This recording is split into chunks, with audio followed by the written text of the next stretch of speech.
Chers téléspectateurs, bonjour. Noah, Lucas, bonjour. Bonjour. Vous êtes tous les deux chercheurs au sein de l'Observatoire national de la délinquance et des réponses pénales et vous venez de publier les chiffres annuels concernant la délinquance. Des chiffres qui montrent que plus de 10 millions de Français se sentent en insécurité.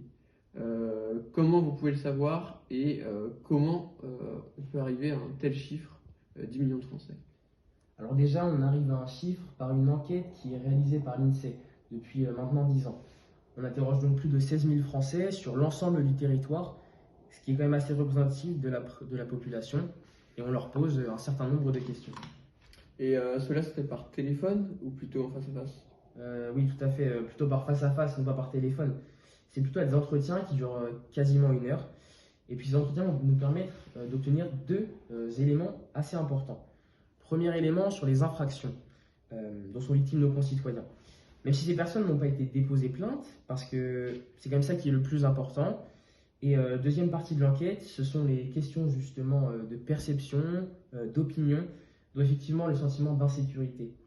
Donc le sentiment d'insécurité au domicile, le sentiment d'insécurité dans le quartier, mais également par exemple la perception de l'action de la police ou d'autres types d'observations que peuvent faire les habitants dans leur quartier. Très bien. Et est-ce que vous avez le profil de ces 10 millions de personnes? Est-ce que ce sont plutôt des personnes âgées, des adolescents, plutôt des personnes qui habitent en ville, à la campagne? Et surtout, est-ce que vous avez ces nouvelles formes de violence? Bon, alors ça dépend où dans le quartier. Dans le sentiment d'insécurité dans le quartier, ce sont plutôt les jeunes, parce qu'en fait, les personnes adolescentes se sentent plus particulièrement exposées. Ils ressentent un sentiment d'insécurité plus élevé, du fait qu'ils passent plus de temps dans les lieux publics. Effectivement, les autres catégories de population sont aussi beaucoup exposées.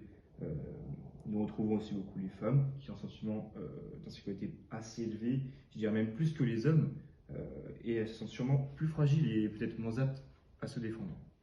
Et oui, parce que vous le dites, vous faites ce constat terrible que les femmes n'osent plus, n'osent plus sortir de chez elles, elles sentent un réellement sentiment d'insécurité, comme particulièrement de l'harcèlement de rue, c'est ça? Oui, enfin, elles vont changer leur comportement et elles vont modifier leurs attitudes dans la vie quotidienne. Donc, par exemple, dans le métro, après de nombreux entretiens, on remarque que de nombreuses femmes ne se sentent pas en sécurité. Et oui, et donc elles changent leurs habitudes. Donc, effectivement, il y a un impact assez fort du sentiment d'insécurité sur le mode de vie de certaines catégories de population qui vont se sentir plus fragiles économiquement, mais socialement, et cela va toucher beaucoup plus les femmes. Et tout cela se dégrade ou ça reste constant au fil des années? Alors, pour les chiffres, c'est assez stable dans le temps. Depuis environ 10 ans maintenant, on retrouve entre 18 et 20% de la population féminine qui a le sentiment d'insécurité. Et comment vous décrivez ça? C'est peut-être la peur d'être attaqué, la peur d'être agressé, la peur des vols, d'une fausse qualité, donc le fait d'être escroqué. Mais c'est toujours une appréhension du risque et de la menace, c'est ça le sentiment d'insécurité. Pour vous, de quoi a-t-on peur quand on est chez soi? Quelle est la peur que l'on peut avoir? C'est effectivement quand même un bilan plutôt ouvert, puisqu'une majorité quand même d'infractions, notamment qui touchent la population, sont en baisse. Les vols avec violence, on retrouve 180 000 victimes aujourd'hui. Bon, en effet, c'est énorme, mais en revanche, on était il y a 10 ans à 350 000 victimes, donc on peut remarquer une baisse considérable. La police est partout, la police est de plus en plus présente et j'ai l'impression que ça se montre aussi sur les cambriolages, il y en a de moins en moins. Oui, la police est partout et surtout les agents de sécurité privés aujourd'hui dans les lieux publics. Le fait qu'on ait beaucoup plus d'agents de sécurité, même ici dans ces petites villes comme la nôtre, ça peut conduire effectivement à une baisse significative de certains types de violences. Et alors, quelles sont à l'inverse les infractions qui montent et quelles sont les nouvelles formes de violence observées au cours de ces dernières années et de cette année 2024? Le harcèlement est l'exemple type pour décrire les nouvelles formes de violence. Pour résumer, il existe 3 types de harcèlement. Premièrement, le cyberharcèlement, qui est de plus en plus présent. C'est une forme de violence faite par les réseaux sociaux surtout. Cela peut être un envoi répété de messages humiliants. une mise en ligne de photos ou de vidéos sans consentement, et bien d'autres exemples pourraient s'en suivre. Ensuite, il y a le harcèlement professionnel. Pour le coup, c'est un harcèlement qui est souvent moral, qui peut malheureusement entraîner des dégradations de conditions de travail. Et pour finir, le harcèlement scolaire. Certains enfants font face à des intimidations, des insultes, des menaces, des agressions physiques ou encore le rejet social. Eh bien, merci beaucoup d'être venu pour nous faire part de ces nouveaux chiffres pour cette année. C'est encourageant dans l'ensemble, mais faisons attention à l'arrivée des réseaux sociaux, surtout en tant qu'adolescent.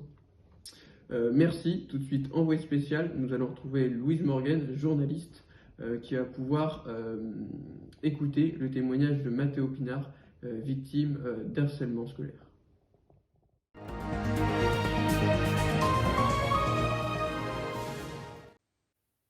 Bonjour et bienvenue, je suis Louise Morgan et je suis ravie d'accueillir pour cette interview qui parle d'un sujet assez particulier mais toujours plus présent dans les milieux scolaires. Nous avons avec nous Mathéo Pinard qui a décidé de partager son histoire malgré une grande hésitation.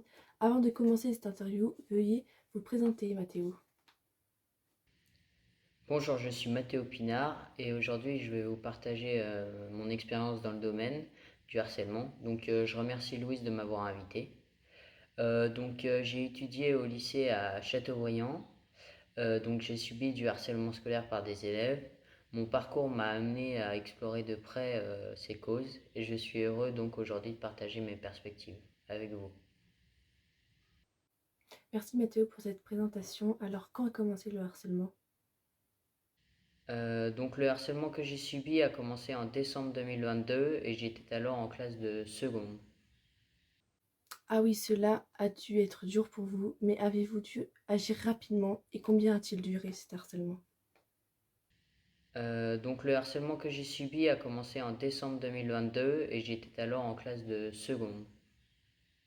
Ah oui, ça a dû être long pour vous. Mais est-ce que vous vous êtes fait harceler en dehors de l'établissement scolaire ? Oui, donc ce harcèlement a continué même après les cours, sur les réseaux sociaux. Le soir, comment ils m'envoyaient des messages à la fin, j'avais carrément mis mon téléphone hors ligne. Ah oui, je comprends que ça a dû être difficile pour vous mentalement, cet harcèlement. Mais avez-vous décidé de poursuivre les harceleurs en justice ? Oui, même si cette situation n'a pas été bénéfique au début, j'ai dû prendre sur la fin un avocat, mais ils ont fini par me devoir des subventions tous les mois, même si au début je ne souhaitais pas ça. Cela a dû prendre énormément de temps à vous et à vos proches. Et pour finir cette interview, avez-vous un message à faire passer aux enfants ou à toute autre personne en situation de harcèlement ? Donc ce que je pourrais leur recommander, je leur recommanderais d'en parler au plus vite à leurs proches et surtout de ne pas lutter et de les laisser parler sur votre dos. Merci Mathéo pour votre temps. Au revoir. Merci à vous Louise et merci à tous.